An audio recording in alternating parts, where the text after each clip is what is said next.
Hello and welcome back to another episode of Nick Tiffany's Movie Reviews, coming at you online and in print format at Nick Tiffany, in audio format wherever you get your podcasts, and even in video on YouTube.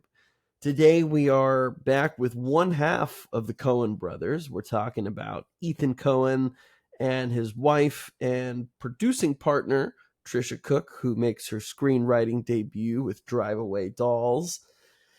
This was a movie I'd seen ads for, I feel like, at multiple times last year. It was one of those where, maybe for a while they weren't sure if it was going to be a late 2023 release or if they were just going to push it to 2024. Kind of coming out in that February-ish release ground. I'll just preface with the fact that the movie's only like an hour and 17 minutes. And I kind of, had to blink when I looked at it again, because it was kind of like, all right, I was hoping after watching Dune and a few other films that have been close to that 3-hour mark recently, I was like, I would love to go to a movie and have it only be like an hour and a half. And so this was even shorter than that somehow. So I was kind of a little pleasantly surprised by that, but also a little bit maybe cautiously optimistic with such a short runtime. I'll be honest, I went into the movie really only knowing that, like the advertisements had said, it's one half of the Coen Brothers. And so I'm thinking, okay, this could be anything from a Llewyn Davis to a Barton Fink. It could be just any number. I mean, it could be Lebowski style. It could be probably not No Country for Old Men. But the Coens have made such a wide variety of films, so many different genres, and they blend them pretty effectively. So in any event, I thought, okay, this kind of looks like a heisty pseudo thriller film. It also definitely looks like a comedy. And I know that the two main characters are lesbians. That's about it. I'm like, Margaret Qualley and Geraldine Fitzjonathan. I'm like, all right, I know that from the advertisements. So that's what I know going in. And I saw the movie, and my first reaction coming out of it was, and this is knowing my limited background info, I guess, on the film. I just went and watched it.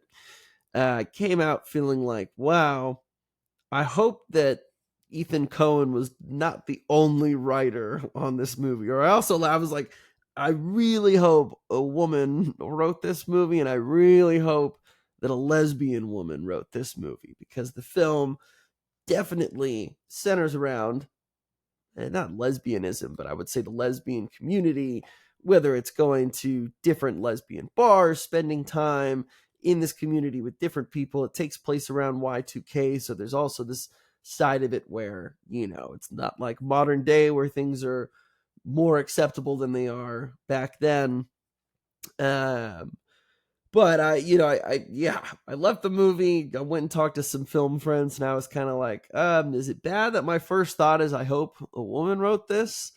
Because it just felt, I feel better knowing now that yes, a woman did help co-write it. His wife helped co-write it.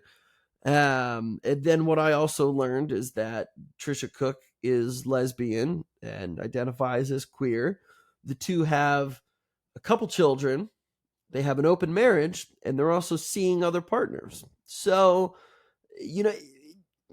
I was not expecting any of that. I learned a whole lot coming out of this movie just about this particular Coen brother.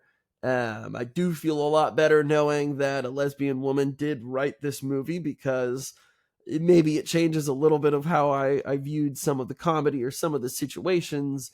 Maybe at one point I thought what might be a little exploitative or exploitative could be, I see it maybe in a different light now, where I'm like, okay, at least someone else is on here either confirming that this has happened, or I don't know. It was a strange feeling at first watching it, not necessarily knowing that she had written it with him, and feeling like this is funny in parts, but it's also like real specific sometimes. And I'm like, I don't know if he's got the experience to be writing this. And so I do feel better about that. The movie itself is kind of a simple enough plot.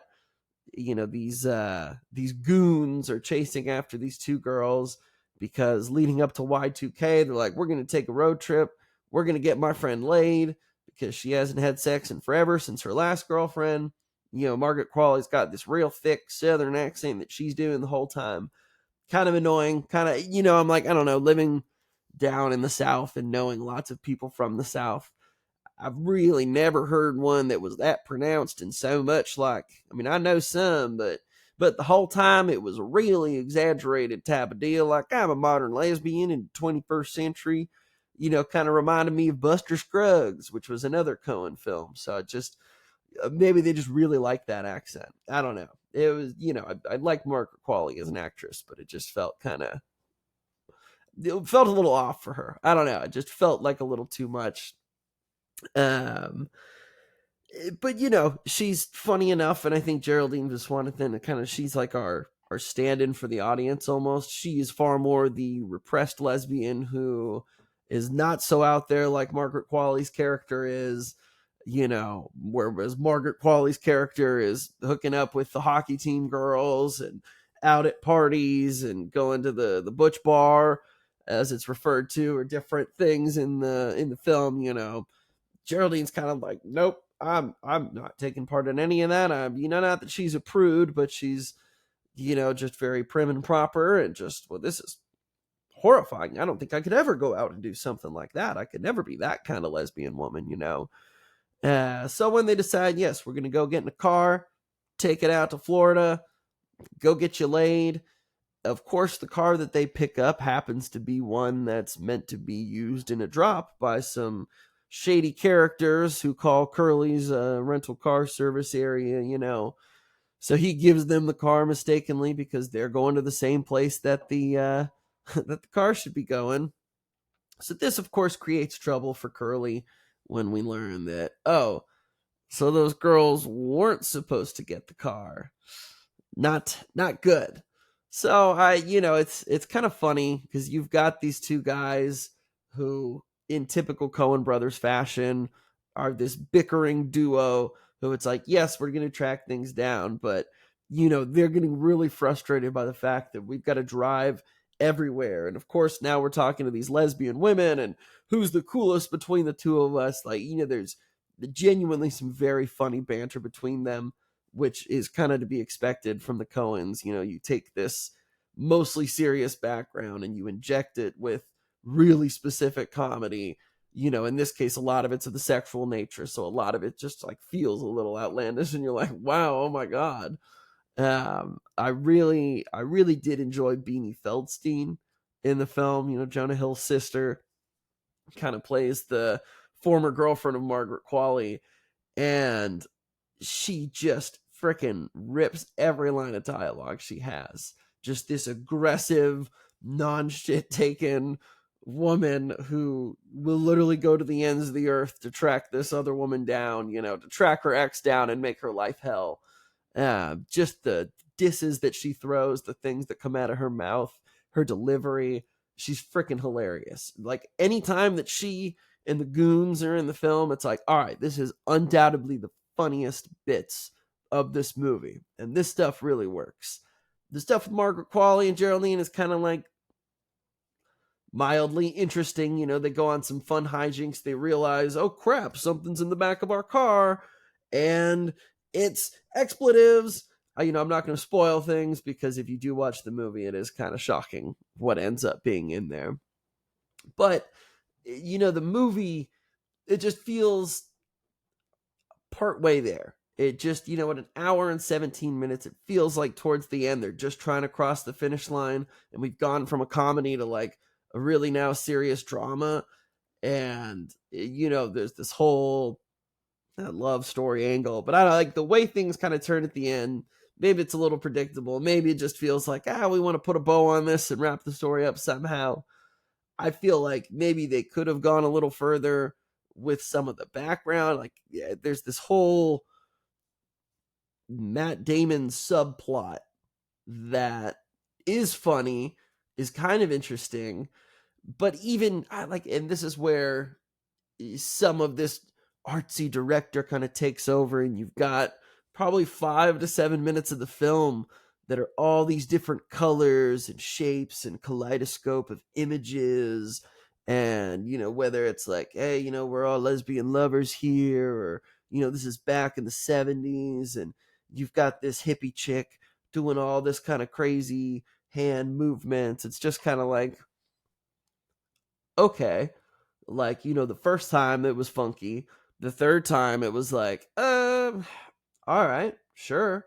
Like, we're going to show you rather than tell you. This is a moment where I'm like, maybe I would have rather you tell me, because the showing me just felt like it was done for show. It just felt like mostly inconsequential, didn't really add to the narrative, and just kind of feels like, all right, I'm like, I know you're a really good director, and I know you're a good writer. So I'm like, I don't know if they just ran out of steam, or if it was just, I don't know, got caught up in some of the strikes or COVID or whatever it was.